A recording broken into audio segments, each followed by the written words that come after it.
Each year, the colleges that comprise Kansas State University identify an alum of the individual college and recognizes that individual as an Alumni Fellow.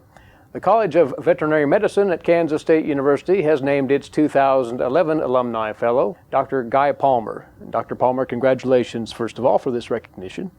Thank you. It's certainly an honor to be back at my alma mater, and not only to receive the award, but also just to have the chance to interact with the faculty, staff, and students here at the college. It's been a great experience for me. Part of the purpose of this discussion is to let folks know about your path and your career, how it started out from Kansas State University and then moved forward. You graduated from the college when? I graduated, I received my bachelor's degree in biology in 1977, and then graduated from the College of Veterinary Medicine with my doctorate of veterinary medicine in 1980. My years here, both as an undergraduate and as a veterinary student, were extremely formative for me in that when I first came to Kansas State as a biology student, I began to work in the rabies laboratory, part of the veterinary diagnostic laboratory here. I think within that context, the director of the veterinary diagnostic laboratory at that time, Dr. Harry Anthony, was a tremendous influence on me. Not only my decision to go to veterinary school, but also what I've done in my career since then. Once you left Kansas State, where did you head? Again, based on Dr. Anthony's recommendation, he really helped me get a residency in pathology at the Washington Animal Disease Diagnostic Laboratory through a colleague of his. So as part of my training in pathology and infectious diseases, I also began to have an interest in the diseases from a global perspective that was imparted upon me by Travis McGuire and also by another colleague, Dr. James Henson. Having finished my initial training in pathology and my PhD, I went to the University of Florida. Since returning, then I returned to Washington State University.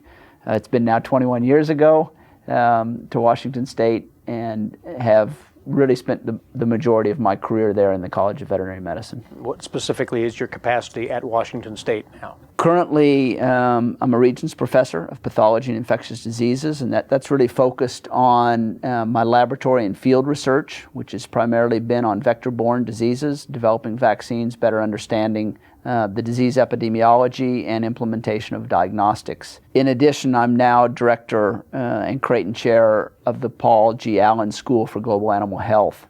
An answer to this may be hard to pin down, but what do you consider, from your perspective, as the most challenging, maybe even the most daunting animal disease, human health issue of the day? One is we're very concerned about the spread of antibiotic resistance because that affects humans, it affects animals, and there's been a lot of emphasis on controlling this in the use of antibiotics here in the U.S., but I think we have to look at it broader than that. Obviously, it's a global problem. If influenza can spread, antibiotic resistance spreads the same way. It can actually move. We can see antibiotic resistance move around the world. Most of the world has unregulated antibiotic use in animals and in humans. So I think understanding those pathways and actually learning how we can control that antibiotic resistance, I think this is going to have broad human and animal health capacities, because for both optimal animal health and optimal human health, we have to have access to effective antibiotics. That's a real daunting challenge. I think when we look at some of the uses of antibiotics, the question becomes, if we're going to restrict the use, what's the alternative to it? And that's a need for research. That is, we need to develop alternatives that will provide non-antibiotic disease control when it's appropriate.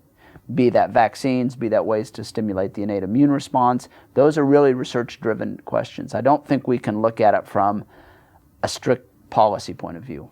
You have such an exemplary list of accomplishments in your distinguished career. I want to close out again talking about the recognition by the College of Veterinary Medicine. The significance of this recognition to you, Dr. Palmer? Well, I think it's most meaningful just because it's from my alma mater.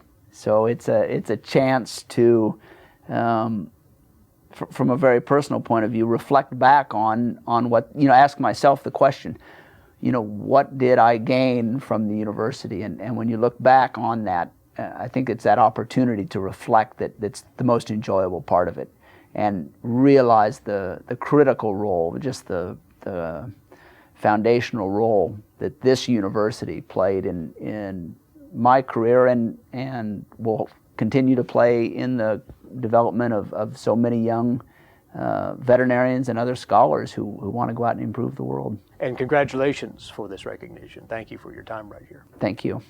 Dr. Guy Palmer from Washington State University and a 1980 graduate of the College of Veterinary Medicine at Kansas State University, that college recognizing him as the 2011 Alumni Fellow, College of Veterinary Medicine at K-State.